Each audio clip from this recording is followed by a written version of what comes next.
Hello everyone, today I'm going to talk about how Taekwondo helps in flatfoot. Past planners. As you all know, Taekwondo is a martial art which emphasizes a lot on kicking, which is leg, compared to other martial arts. Okay, so what is flatfoot or past planners? Okay, flatfoot is the diminished or absence of the medial longitudinal arc. That means the medial part, the medial border of your foot will be abnormally attached to the ground during weight bearing. Why is it so common to have flat foot nowadays?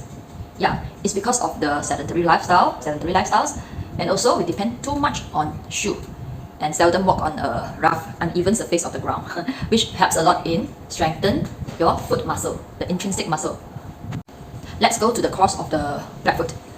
It can be genetic factor, obesity, laxity of the ligament, muscle weakness, muscle tightness, pregnancy, or foot injury. There are two types of flat foot, rigid flat foot and also flexible flat foot. For the rigid flat foot, the arc will be disappeared in whatever situation. But for the flexible flat foot, the arc will be normal in resting position, but flat foot will happen when during weight bearing.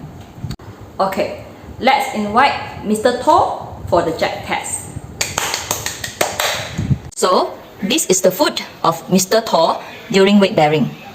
Okay, Mr. To, please sit down. This is the same foot of Mr. To when he's sitting down without weight bearing. Okay, let's start the test. Now I will passively extend the great toe of Mr. To. Okay, see what's happened. Yes, the curve become obvious, more obvious again. Yes, it shows that Mr. To have flexible flat foot. Why is it so important to have arc? First, it can act as shock absorber. Second, it can evenly distribute our body weight. Third, it can protect the soft tissue in our foot, for example, ligament, tendon. Okay, and fourth, it helps to propel forward when you're walking.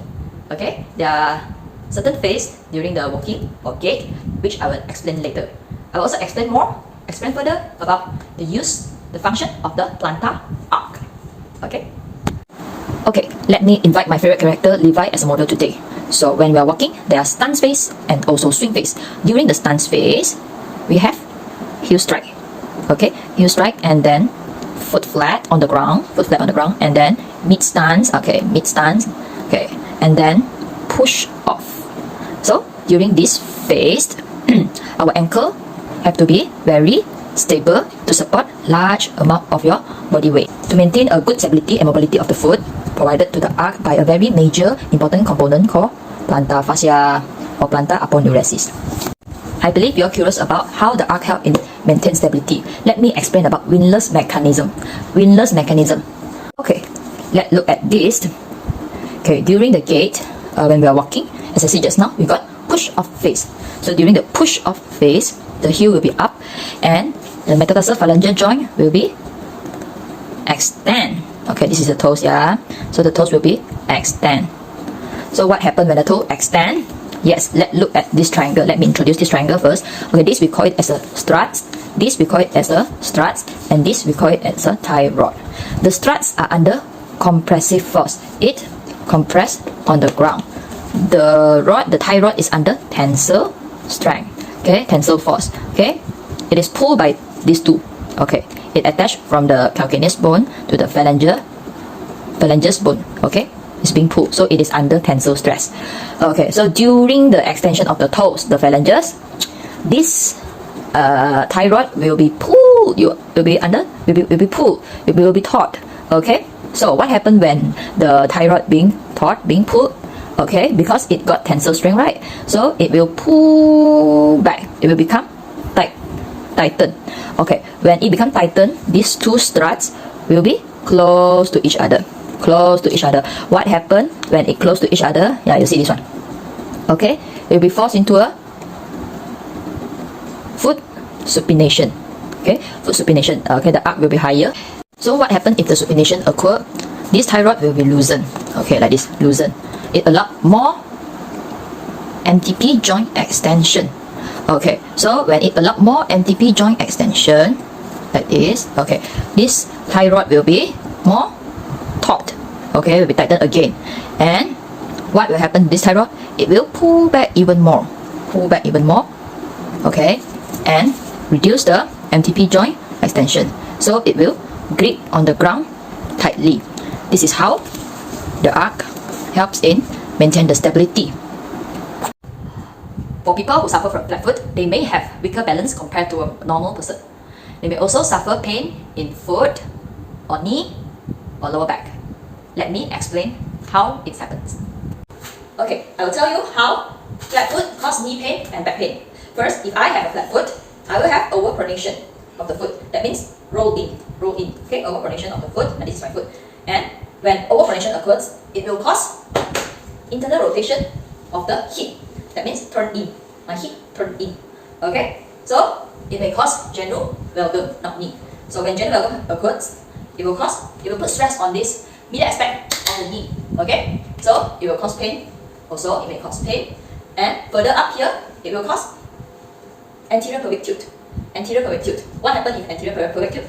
You have weak abdominal and glutes muscle, and also very tight lower back. So that you may have lower back issues also. Let's look at the anatomy of foot. So, for example, this is my feet. These are my toes. This is the medial side, inside of my feet. This is the lateral side, outside of my feet. Okay, so this is actually the medial side of the foot, sorry.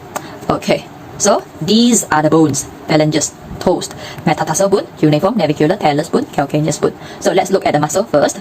Okay, so this is the front part of our leg. This is the behind part, posterior of our leg. Okay, the muscles. Okay, so this is the tibialis posterior.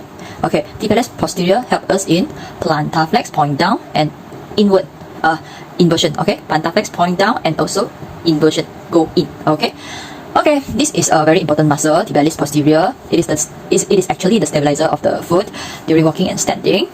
It plays a very important role in maintaining the medial longitudinal arc of the foot. Okay, so intrinsic plantar muscle. Okay, intrinsic muscle means the muscle inside the foot, solely in the foot. Extrinsic, it goes up to the leg. Okay, imagine our foot is a bridge. So talus bone, this bone is the keystone of the bridge. Okay, when the keystone of the bridge is not stable, it slip. So the London Bridge is falling down. So the bridge will fall, and the arc cannot be maintained. So people with flat foot normally will have hypermobility of the talus. Okay. Next is the main dish of this video: how Taekwondo helps flat foot. As you know, in Taekwondo, we emphasize a lot on kicking. First of all, practitioners have to strengthen their leg muscle and also buttock muscle, glutes muscle in order to get powerful kick. For example, back thrust, side kick. Okay, let me talk a little bit about gluteus maximus muscle. Okay, as I said just now, Taekwondo kicking requires a lot of glute max muscle, your buttock muscle. So, what is the function of the buttock muscle, the gluteus maximus muscle? Hip extension and also external rotation. So, you try to squeeze your buttock muscle, put your hand on your buttock, try to squeeze your buttock muscle. Okay, see, amount external rotation of hip will occur. Okay, so if you have a very strong gluteus maximus muscle, okay, which helps in external rotation of your hip, okay, your foot arc may be increased. As I said just now, flat foot will cause hip internal rotation. Okay, when we are fighting in a tournament, we always stand on the ball of our foot.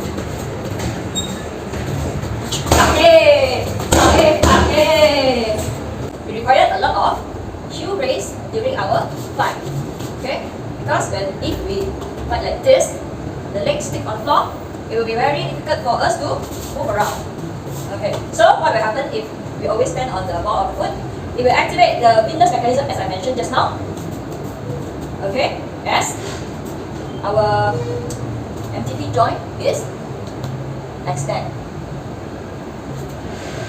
So it will help flat foot.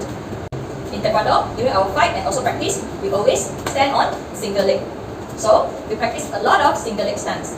Okay, single leg stand or single leg hold.